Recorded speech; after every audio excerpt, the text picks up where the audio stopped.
Tollywood star hero AP deputy CM Janasena అధ్యక్షుడు పవన్ కళ్యాణ్ కి శస్త్రచికిత్స జరిగిందనే సంగతి తెలిసిందే.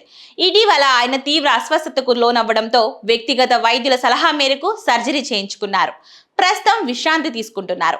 పవన్ కళ్యాణ్ ఆరోగ్యం నిలకడగా ఉందని, ఎవరూ ఆందోళన చెందాల్సిన అవసరం లేదని ఈ మధ్యనే మెగాస్టార్ చిరంజీవి తన సోదరుడి హెల్త్ అప్డేట్ ఇచ్చారు. తాజాగా మరో అన్నయ్య నాగబాబు పవన్ కళ్యాణ్ ఆరోగ్యంపై స్పందించారు. పిఠాపురం జనసేన పార్టీ ముఖ్య నాయకులతో ఎమ్మెల్సీ కొనిదెల నాగబాబు సమావేశం నిర్వహించారు.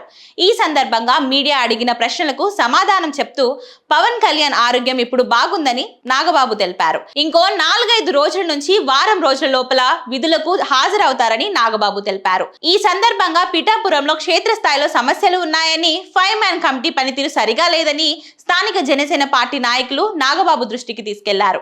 కాపు కార్పొరేషన్, కళ్యాణ మండపం ఏర్పాటు చేయాలని వారు డిమాండ్ చేశారు. అయితే పార్టీ నేతలు ఇలా మాట్లాడడంపై నాగబాబు తీవ్ర అసహనం వ్యక్తం చేశారు.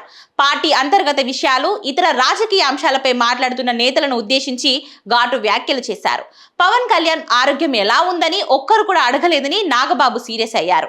మీకు అసలు కొంచెమైనా సెన్స్ ఉందా? పవన్ ఆరోగ్యం ఎలా ఉందని ఒక్కరైనా అడిగారా అంటూ, ఈ నియోజకవర్గం కోసం ఆయన ఇంత కష్టపడుతుంటే మీరు ఆయన ఆరోగ్య పరిస్థితి గురించి తెలుసుకోరా అంటూ పిఠాపురం జనసేన నేతలపై నాగబాబు ఆగ్రహం వ్యక్తం చేశారు.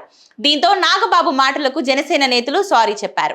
అయితే ఈ వీడియో ప్రస్తుతం నెట్టింట వైరల్ అవుతుంది. ఇకపోతే వారం నుంచి 10 రోజుల పాటు విశ్రాంతి తర్వాత పవన్ కళ్యాణ్ అధికారిక కార్యక్రమాలలో పాల్గొనవచ్చని డాక్టర్లు తెలిపారు. అయితే దీర్ఘకాలం తగిన జాగ్రత్తలు తీసుకోవాల్సి ఉంటుందని, పూర్తి శాశ్వత చేరుకోవడానికి ఎక్కువ సమయం పడుతుందని తెలిపారు. పవన్ కళ్యాణ్ త్వరగా కోలుకొని విధులకు హాజరు కావడానికి రెడీ అవుతున్నారని తెలియడంతో అభిమానులు, జనసేన కార్యకర్తలు సంతోషం వ్యక్తం చేస్తున్నారు.